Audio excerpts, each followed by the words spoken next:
again. But then they were over, lurching in crazy, lunging bumps like an elephant amok, down the tufted grass towards the quickset hedge below and the stumps of 3 long-felled trees. Earth and sky flickered and changed places, and sizzled and blinked out like broken film. She heard Tom cry out, and felt his hand beside hers on the wheel, which was no help at all. Doggedly she clung and swung, correcting headlong lurches as best she could, struggling to hold the car upright and bring it to a halt. But the gradient was against her. You might as well try to pat a bullet out of its course with your palm. But she never let go, and she never stopped trying. She remembered yelling at Tom to loose his safety belt and jump while they were still on the grass. But because, of course, he wouldn't, she remembered leaning across him and trying to open his door. A mistake. She had to take one hand from the wheel. Cool air blew in on her. The weight of the door swinging brought the car round and almost broadsided it short of the hedge. But its own impetus rolled it against the weight and sent it hurtling over in a slow somersault. The door flapped like a wing, trying to lift them clear, but as helpless as she was to save them. Then the seat beside her was empty, and the spiky shapes of the hedge surged upwards one moment, downward the next, to spear her, and the squat, solid, moss-grown stump of a tree launched itself from the sky to stamp her into the ground. The world exploded in her face, and a fragmentation bomb in her lap.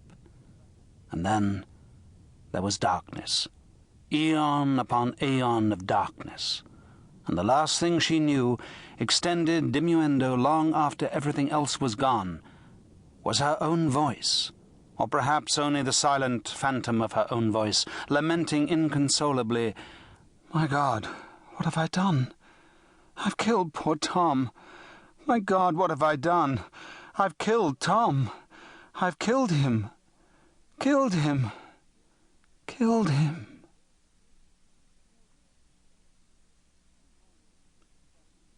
Two voices were discussing her over her head. They didn't know that dead people can hear. Quite dispassionate voices, cool, leisurely, and low. Either they had no bodies or dead people can't see. She was dangling just below the level of consciousness, clinging to the surface like the air-breathing nymph of some water creature. "Beautiful, too," said the first voice critically. "Everybody's beautiful on the operating table," said the second voice cynically. "Beautiful, gifted, and famous. Seems some people can have everything. Except immortality. What are her chances?" "Oh, pretty good now. Nothing's ever certain, but pretty good. She had us on the run, though. Set on dying, you'd have said. Scale tipped the right way in the end. Pity if she'd slipped through our fingers. Maggie Tressider. What a loss." "Maggie is dead, and music dies." "Pardon?" said the first voice blankly, not recognizing Bird's despairing tribute to Tallis, his master and idol.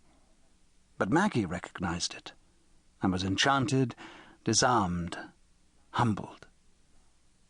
"Never mind," said the second voice. "She'll do now. That's one of us, with the chance to begin again. I could almost envy her."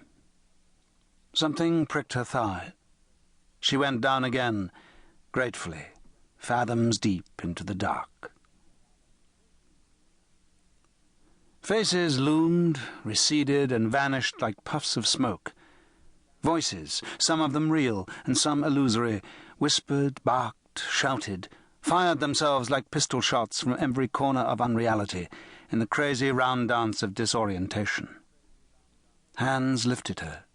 Trickles of water fed themselves into her mouth.